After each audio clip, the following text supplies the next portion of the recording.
Hey, you chickadees. I'm Lay Rooster, and you're in the hen house. Welcome in, welcome back. Getting in here with Update 66 Gorn Invasion Part 2. Life and illness has kind of kept me from doing a lot of these videos, but I really wanted to get back to it and get these videos updated with you and talk about the new patch. Some of the recent patches have been not that exciting for me, so that's led me to not be as motivated to make some of those videos. But I must say that with Update 66, Gorn Invasion 2, and the new ship and everything, I'm actually at least mildly excited, which is good for this old man. So, anyway, let me know down below in the comments how you're feeling about this arc and this release and the ships if you're looking to get it, as well as how you're feeling about these arcs recently and the state of the game, so to speak. So, I want to hear that. And remember to like, follow, and subscribe down here. And join me on Twitch for the live streams. We'll be checking out the Gorn Eviscerator soon. So let's get into it and look at these patch notes. All right, so this is update 66. This is Gorn Invasion Part 2. This is also the end of the new Strange New Worlds small mini arc, which has an event store. Now, just a side note, event stores that only have 2 arcs, usually not very good. We're looking at this one. There's some surprises in there or some things that might not be so bad. So I'm curious how people are looking at it. Anyway, so we'll look at that. Quote from Pike over here about his crew being a damn fine crew, and of course it is. All right, so the update 66 is including the Gorn Eviscerator ship, which was sneak peek revealed yesterday. I almost had a video out about that. We'll look and see what more we need to do about that ship. We'll talk about it here some. The Monavine refit, which has some interest. The officers that are coming out, of course, missions and primes, cosmetics, battle pass, and more. Thank God they threw that more in there. All right, so let's look at this Gorn Eviscerator. Now we're bringing this up. Honestly, I don't hate the ship, the look of the ship. It's kind of ugly in a pretty way. Let me know. We've got plenty of ugly ships, and some of them appeal to me more than others. This is one that I kind of like. Let me know what you think in the down below there. So this one's going to be for operations level 40 and above. The Eviscerator.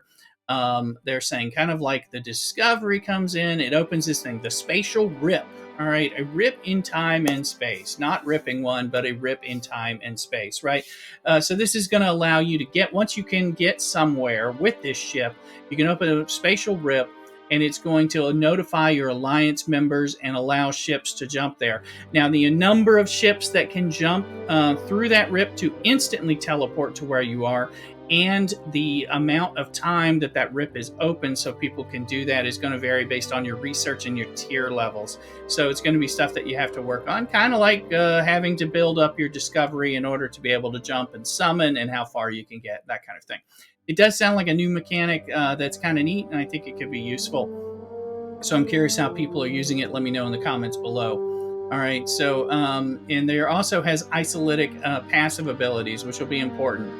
So this is the ship has 15 tiers, so you're going to be able to get it up between level and 40, from 40 to 65. The spatial rip piece is there, and it's going to post a message in the Alliance chat to allow people to get in there. Importantly, 2 important notes. One, in anyone who can get teleported through the spatial rip is going to get a one-time free recall back. So people who can't go as deep in space as where the rip creates an auto teleport to will be able to get back without having to blow up their ship, which as opposed to like in the Discovery and teleport summons for that.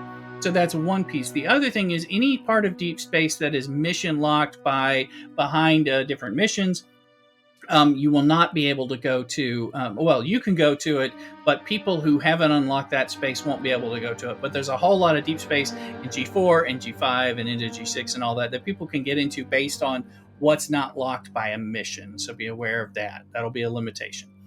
All right. And again, you'll have to build that up to get there. The other thing is, of course, that it's going to have these abilities against the Zorn ships, but sorry, the Gorn, not the Gorn, not the Zorn, the Gorn, not the Zindi. Anyway, just a note here with our ARC store, 24,000 event store currency. How much that is, we'll see.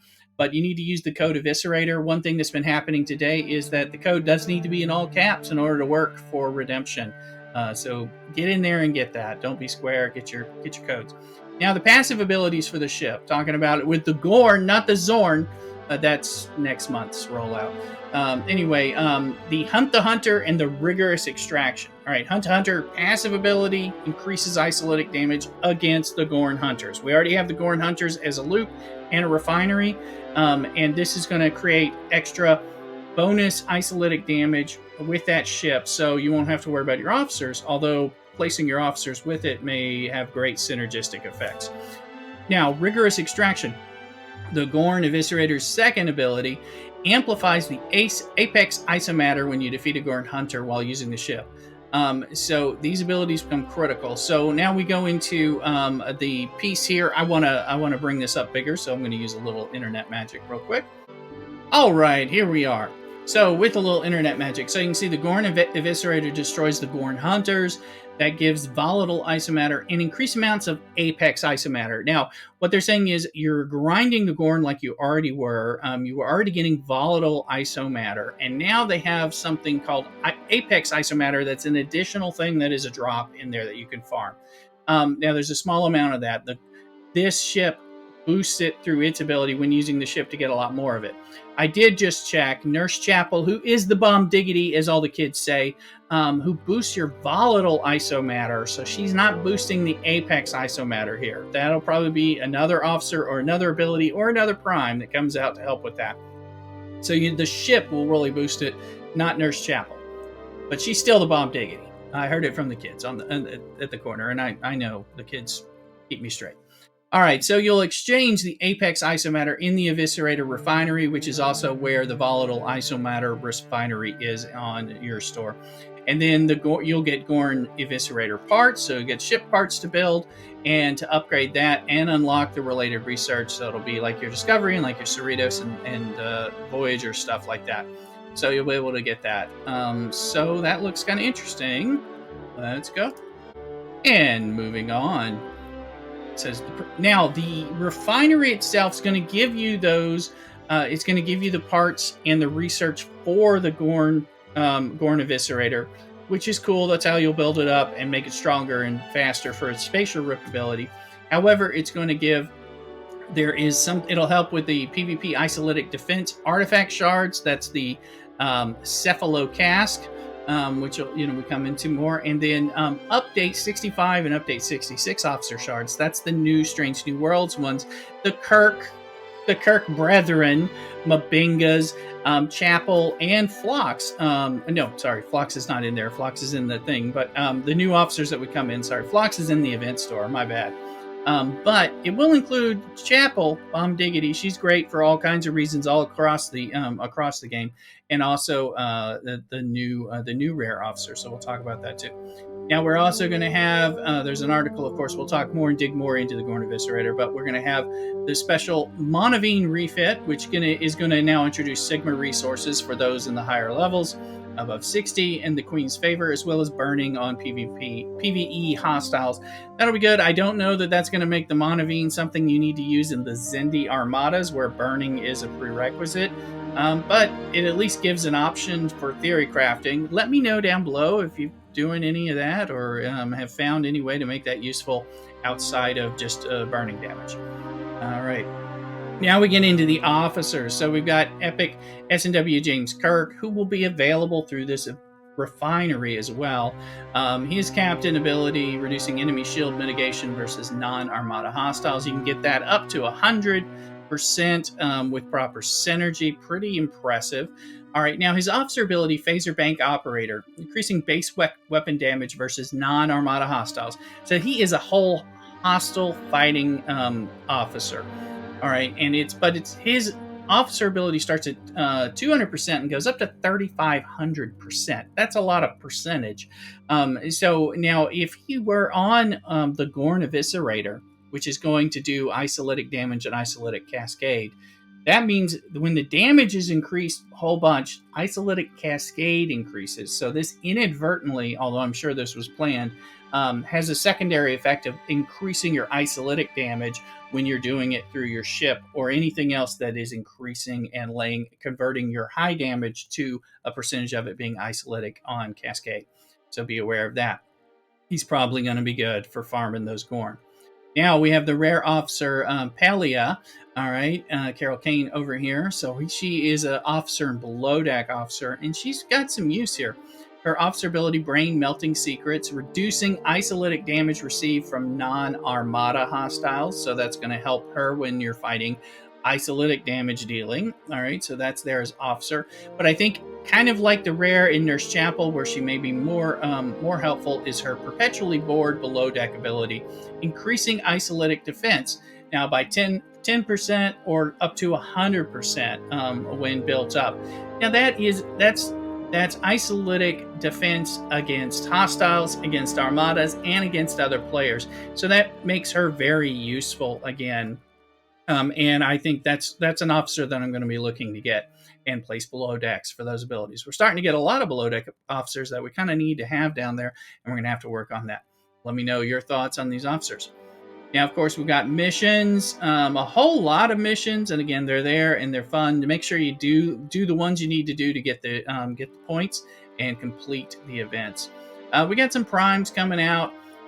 So that said they're going to boost 4 pre-existing ones and 2 brand new ones. The prime wartime morale. So while you have morale plus 20% isolytic damage, now that does give some options because it doesn't say not against players. It doesn't say not against armadas. And morale builds. There are a lot of different ways to do morale builds, both with PvP and non-PvP officers. But that's going to create some isolytic damage that may apply against, whether it be armadas or PvP. So some theory crafting for sure to work on.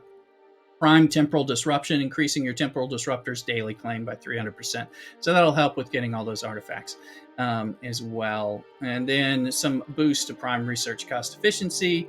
And the FKR Tribute Primes, level 6 and 7. So just boosting those, more reputation from the hostiles, and the free claims boosting further. So as we grow further, higher ops level, and to infinity and beyond, we can pay for more primes to take us further there. So they do have battle pass and cosmetics. We'll have to see what some of those look like and which ones are the gotta haves. So we'll see. They actually put the event calendar in here, which is kind of nice because we can bring that for reference later throughout the arc.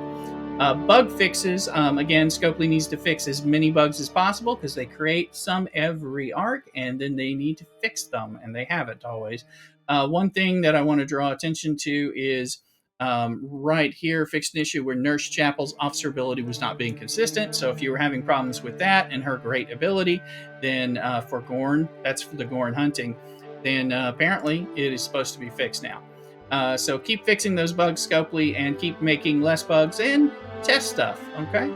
Now, improvements, there's the anonymity here on here, but I also want to say the text, the Wave Defense formed and join it here link, that is kind of helpful because I know it is just, we need a lot of help kind of coordinating those wave defenses with our alliances, and so I think that's helpful.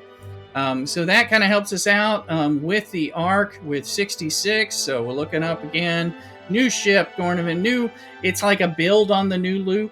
And that's important. And remember to get your event store credits with that Eviscerator code.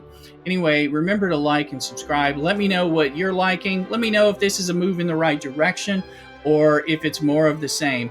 I'm curious to hear your thoughts. Come check me out on Twitch and our usual Sunday YouTube live streams with Star Trek Fleet Command.